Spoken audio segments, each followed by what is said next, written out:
As human beings adopted a settled lifestyle, they cultivated different grasses to develop cereals, such as wheat, rye, maize, and barley. Crossing different plants permitted an empirical increase in yield, thereby improving the human food supply.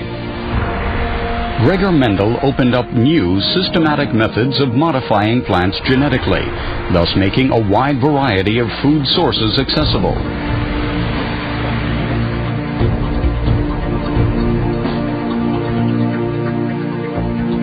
This also led to an increase in the amounts of valuable nutrients in the food chain, and thus the quality of nutrition. With technical progress, civilization has taken another step forward.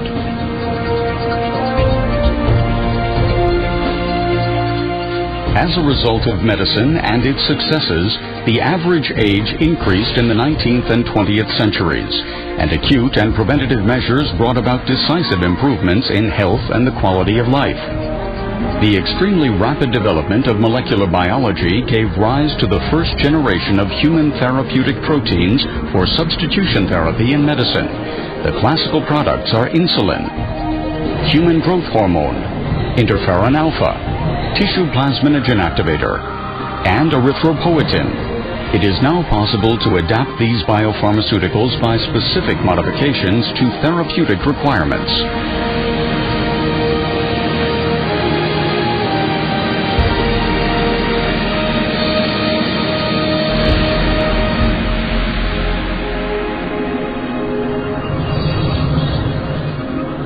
The fine regulation of intact genes and the proteins formed from these is responsible for maintaining the physiological status of the human body.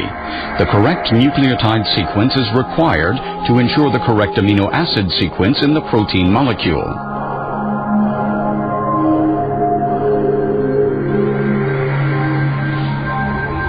The substitution of nucleotides can lead to a change in the amino acid sequence and a non-functional protein molecule, and thus to metabolic disorders.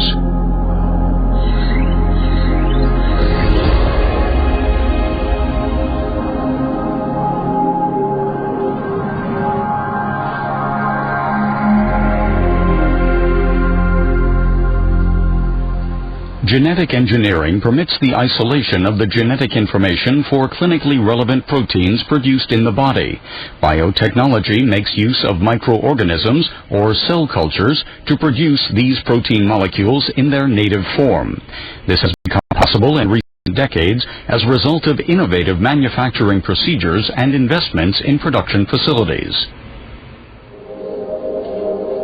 Substitution therapy can compensate for genetic defects.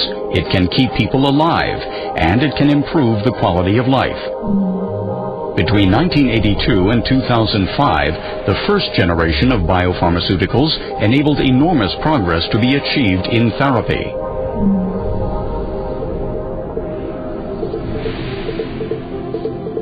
Biopharmaceuticals replace the defective physiological molecule.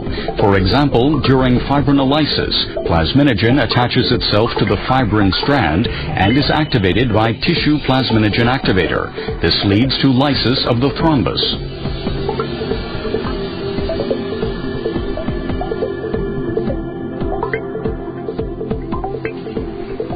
With the current wider-ranging possibilities of genetic engineering, natural molecules can be better adapted to the therapeutic requirements. The point mutation in position 103 means that tissue plasminogen activator is glycosylated at that point. The point mutation at position 117 means that the sugar residue with the high proportion of mannose is absent at that point. These structural changes minimize the binding of the molecule to liver receptors. This leads to a substantial increase in the half-life from 3 to about 30 minutes.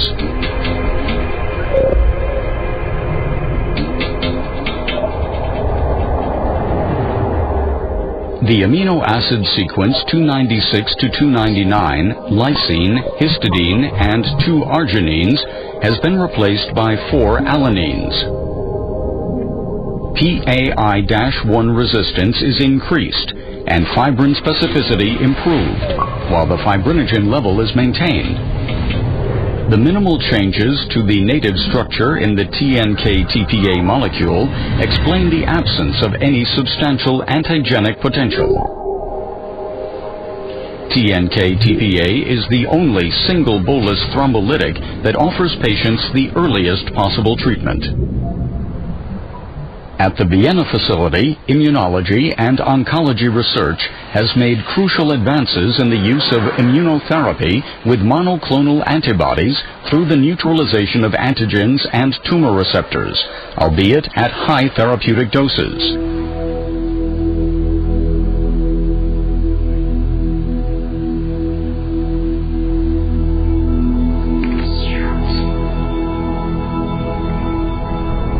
Monoclonal antibodies permit, for high-potency cytotoxins, specific targeting of the toxin to tumor cells, thereby reducing the treatment dose. The immunotoxin conjugate is internalized by the tumor receptor. The intracellular pH cleaves the toxin from the antibody and expresses its anti-tumor activity locally at this point. With the aid of genetic engineering, it has been possible to develop antibodies for the neutralization of tumor necrosis factor alpha. Because the body in principle only neutralizes a single target, high doses are often required in therapy in order to neutralize large numbers of targets. At the Biocampus Cologne, Derevo Biotech AG is carrying out research into the irreversible catalytic inactivation of therapeutic targets using proteases with completely new tailor-made specificities. The protein scaffold chosen was human trypsin with a broad substrate specificity. By introducing randomized loops into the protein scaffold, it is possible to generate a large number of highly specific proteases with different target specificities. With ultra-high throughput screening systems, suitable proteases for the inactivation of pharmaceutically relevant targets, such as tumor necrosis factor alpha, can be selected without inactivating other serum proteins. This mechanism of action has the advantage over antibody immunoaffinity that many tumor necrosis factor alpha molecules can be cleaved catalytically by a single protease molecule.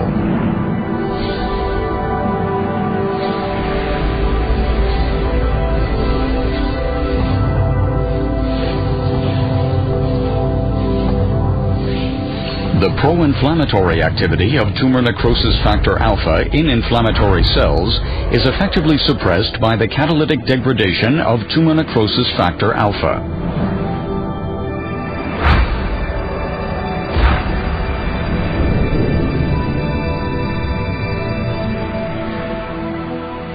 These microbially produced trypsin proteases thus offer an alternative to monoclonal antibodies as a possibly superior treatment for immunological diseases.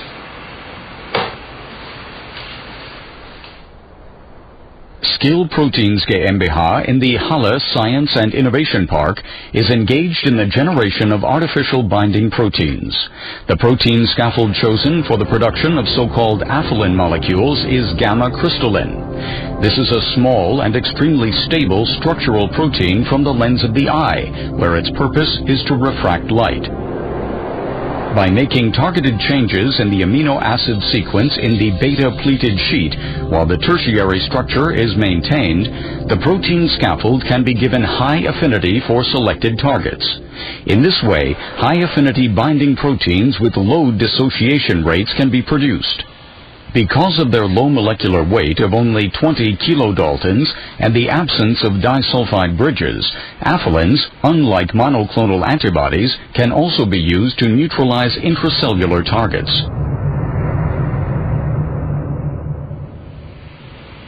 Aphelins can be applied in affinity chromatography. Replacing up to 8 amino acids in the aphelin beta-pleated sheet produces high affinity for monoclonal antibodies.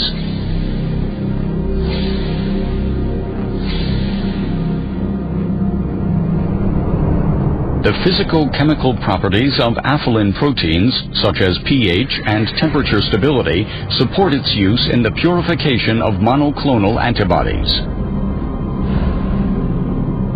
The C-terminal end of the aphelin molecule is coupled to cephalose by means of a thioether reaction without affecting the binding epitope. In collaboration with Boehringer Ingelheim, new affinity chromatography materials for the purification of monoclonal antibodies are under development using this technology.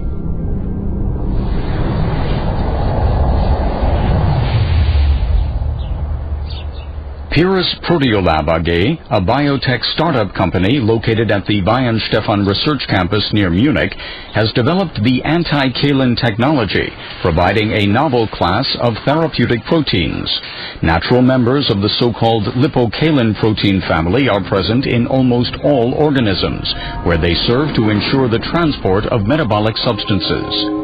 They share a common beta-barrel structure, but show pronounced structural differences in a loop region that makes up the ligand pocket. Reshaping this binding site allows anti-kalins to be engineered. These can develop specific binding activities for a wide variety of target molecules. Siderokalin is a natural lipokalin that has already been used for therapeutic application. In the human body, it normally binds and neutralizes siderophores, certain iron transport compounds that are released by microorganisms. The loop region of this lipokalin was successfully reshaped to yield an antikalin with high affinity for the cell surface receptor CTLA-4, which is expressed on activated T cells. When CTLA-4 interacts with its counter-receptor B7.1 on antigen-presenting cells, the T cell is deactivated. This is part of a self-regulatory mechanism of the immune system. Antikalin, with its specific binding affinity for CTLA-4, blocks interaction with the counter-receptor, and thus the T cell remains active for longer. The resulting stimulatory effect on cellular immune reaction can be used for the treatment of tumors. Avidia Incorporated in Mountain View, California, is synthesizing genetically tailored avomers, which are made up of several 4.5 kilodalton domains of human serum proteins. Within a domain of 40 amino acids, which form the protein scaffold involving 3 disulfide bridges, up to 28 amino acids can be modified. This produces high specific affinity for various target molecules. Avomers are protease and temperature stable. The anti-interleukin-6 avomer is optimized for the inactivation of interleukin-6. Crohn's disease and rheumatoid arthritis are its intended indications. It is advantageous to use microorganisms to generate these protein scaffolds. As they are less expensive to produce, they offer a competitive alternative to monoclonal antibodies. Boehringer Ingelheim, Austria, has developed franchise technologies for protein scaffolds, which are available to our partners for contract development and production. Therapeutic proteins can be pegylated to increase the half-life after parenteral administration. In the liver, beta-ferron is metabolized with a half-life of 5 minutes. This means that daily parenteral administration is required. At the N-terminal end of the protein, beta-ferron can be specifically pegylated and thus protected from rapid degradation in the liver. A longer half-life can reduce the number of doses to weekly parenteral administration. Because of their protein structures, these biopharmaceuticals have so far been administered by the parenteral or subcutaneous route, as they are digested in the gastrointestinal tract when administered orally. Using natural transport systems for antibodies in lung epithelial cells allows for inhalation and active resorption of biopharmaceutical fusion proteins. Antibodies are transported by the bloodstream to the various organs. By pinocytosis, they are transported through the endothelial cells of the blood vessels protected by the neonatal Fc receptor in endosomes. By the same mechanism, antibodies are transported through the epithelial cells of the lung and released to the lumen of the lung, where they can neutralize antigens. This mechanism, however, is reversible. Antibodies can be taken up by the pulmonary epithelium by phagocytosis. The vesicles merge with endosomal vesicles which express neonatal Fc receptors that bind the Fc fragment of immunoglobulin G. This protects immunoglobulin G from proteolytic destruction. The vesicle transits the cell and immunoglobulin G is released into the blood vessels.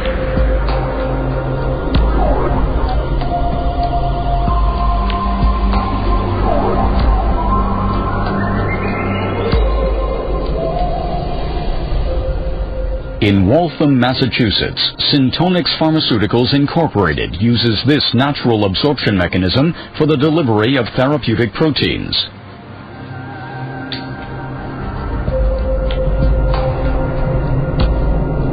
The Fc fragment of immunoglobulin G is conjugated genetically with monomeric erythropoietin. With the Fc part of the monoclonal antibody, the therapeutic protein is transported from the lumen of the lung through the epithelial cells of the lung and the endothelial cells of the blood vessels into the bloodstream.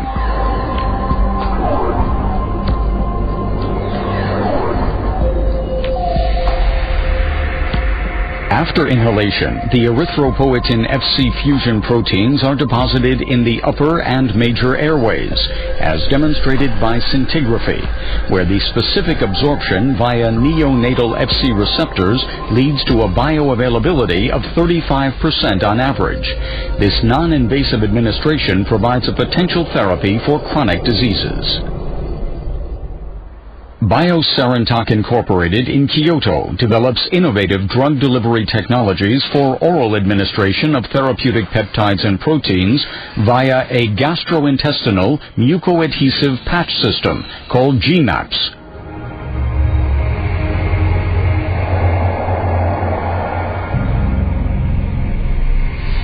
The system consists of an insoluble protection layer, which protects the drug from digestive enzymes. The drug layer contains an absorption enhancer. An adhesive layer is coated by a pH-sensitive surface layer that only dissolves at an alkaline pH.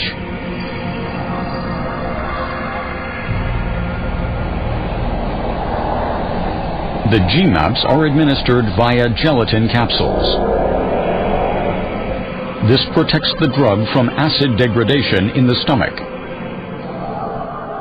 After oral administration, the gelatin capsule dissolves in the gastrointestinal tract.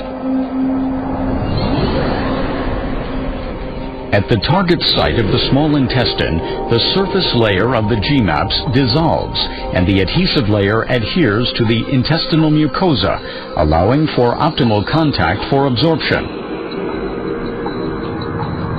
Absorption enhancers in the drug layer optimize the absorption of the therapeutic peptides and proteins. The result is an average bioavailability of 11% for erythropoietin, 10% for insulin, and 8% for interferon alpha, an essential treatment for hepatitis C. This allows direct targeting of the liver, frequently the first site of biopharmaceutical activity. These second-wave technologies are at the focus of biopharmaceutical research and development at Boehringer Ingelheim. Second-generation molecules with enhanced efficacy and a prolonged half-life tailored to therapeutic needs.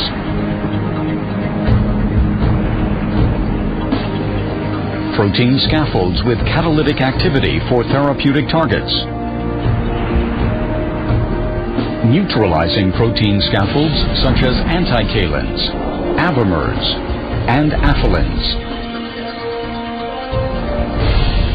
Slow-release formulations with improved convenience for patients. Fc fusion proteins for active adsorption after inhalation.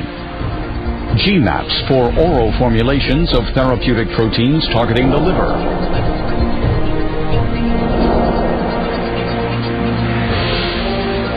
Altogether, new dimensions in biopharmaceuticals. In strategic cooperation with research organizations worldwide, Boehringer Ingelheim is continuously improving its own research. The experience with these technologies is available to our partners in biopharmaceutical contract development and production. In the treatment of acute and chronic diseases, to the benefit of patients, the second generation of biopharmaceuticals is thus opening up new horizons.